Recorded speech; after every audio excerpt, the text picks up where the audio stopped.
মানুষ দালালই তো না চাইলেও বাংলাদেশিরা তাদেরকে দালাল বানাই দিব। কি জন্য জানেন?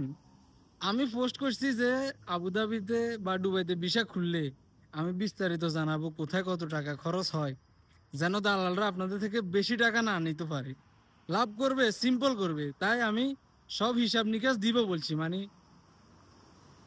কত টাকা কোথায় খরচ হবে হবে কত টাকা দিতে হবে, আর দালালে কত খাইবো। এই পোস্টটা দেওয়ার পরে সবাই আমার নাম্বার খুঁজতেছে, আমাকে বলতেছে ভিসা দিতে, মানে এখন আমাকে লোভ লাগাইতেছে আমি দালাল হয়ে যেতাম এখন।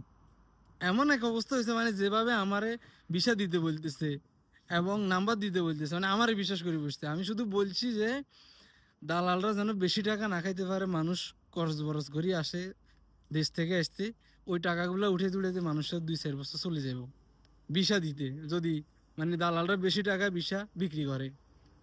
শুধু বলছি মানুষের উপকারের জন্য। এখন মানুষ আমার নাম্বার চাইতেছে, আমাকে বলতেছে ভিসা দিতাম, মানে এখন আমার ভিতরে লোভ কাজ করলে আমি নিজে এখন দালাল হয়ে যাব।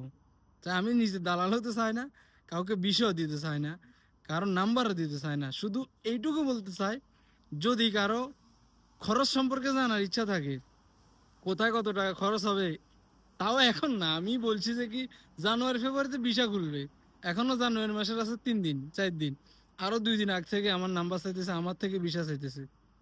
এটা কেমন কথা? আপনারা তো মানুষের দালাল বানাই দিবেন লোভ দেখায় দেখায়। এখন আমার মাথায় যদি এটা খেলে যে বাবুরের 10 জনে আমার কাছে ভিসা চাইতেছে, একজনের উপরে যদি 20,000 করে খেতে পারি, লাভ 2 লাখ টাকা। আপনারা আমার থেকে ফ্রিতে জানতে চাইবেন, কেন আমাকে আপনারা দালাল বানানোর জন্য ভিসা চাইবেন? আপনারা আমার থেকে জানতে চান, নিউজগুলো জানেন, কোথায় কত টাকা লাগবে, খরচ কেমন, কিভাবে কি করবেন, জানার পরে তারপরে আপনারা আপনাদের এজেন্সির মাধ্যমে কাজ করবেন।